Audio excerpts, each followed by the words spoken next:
What is going on, everyone? Colonel Cottonbelt here, also known as Jason, formerly known as the Train Freak, here with JacJac's Lumber Train Challenge. I'm going to do the challenge just slightly different than how he originally said that he wanted his challenge to be. I don't have enough lumber cars. And in my era, for 1958, lumber was actually shipped inside boxcars. So what we're going to do is we're going to pick up a couple of cars filled with lumber, and you can see those cars sitting on the spur, and we're going to drop off a empty boxcar to be loaded, but we're also going to drop off some other pulpwood cars to be unloaded, and even a couple of gondolas to be loaded with wood chips later on. So here, the first thing we got to do after we spotted our caboose on the main line is we've got to come in and we got to pick up these two boxcars. We got to get them out of the way. Once we get those out of the way, then we'll be able to take that 50-foot single door boxcar and spot it at the loading dock. Now, when it comes to the 40-foot cars, you can see they're double doors. And those are 6-foot doors each, so they have an opening span of 12 feet. The 50-foot boxcar, once it comes back into the frame, has a wider door. It's either an 8-foot or preferably 9-foot single door, which would have been okay during that time. So we're just basically spotting the box cars with the caboose, and we're probably going to have to shove back a little bit further so that way we clear the switch. But we do want to be careful and try not to block the grade crossing if we don't have to. Alright, so now here comes our box car, and now you can see that the door is much wider than a standard 6-foot door. So this car can hold quite a bit of lumber in it. Also coming into the frame, you can see we've got some cars filled with pulpwood too. So this sawmill could take either big logs or to cut, longer lengths of lumber, or it can take pulpwood as well.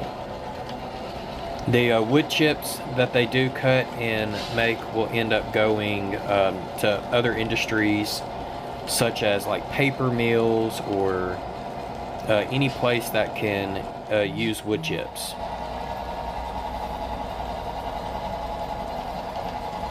Alright, so now we're coming on the other track, and we are going to pan as we're going behind the teepee burner.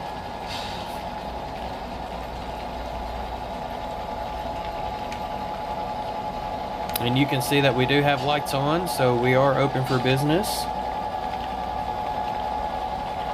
And so this track actually splits into two tracks.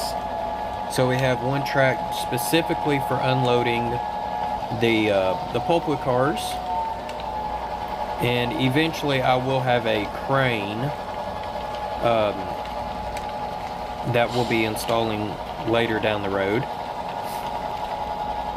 I'm still working on the scenery on this part of the layout, but you can tell I've done a little bit more. I've added a lot of dirt.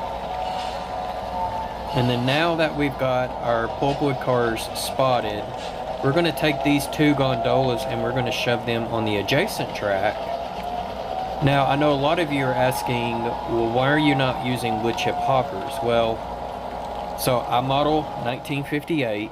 Cottonbelt did not get any wood chip hoppers until 1960.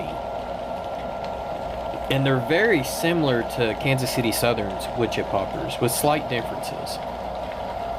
But before then, upon doing some research, they actually used gondolas because it was just, the way that they did it.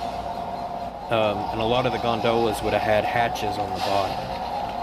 Alright, so now we've dropped off all of our cars. So we're going to slowly pull out of the sawmill. And eventually we will make our way back to the main line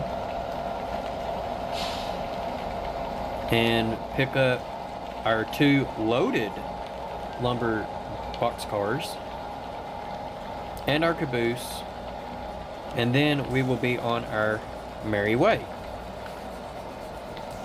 So if you like seeing these type of videos, please comment down below, do more. That will let me know that, hey, you want to see me do more of these videos.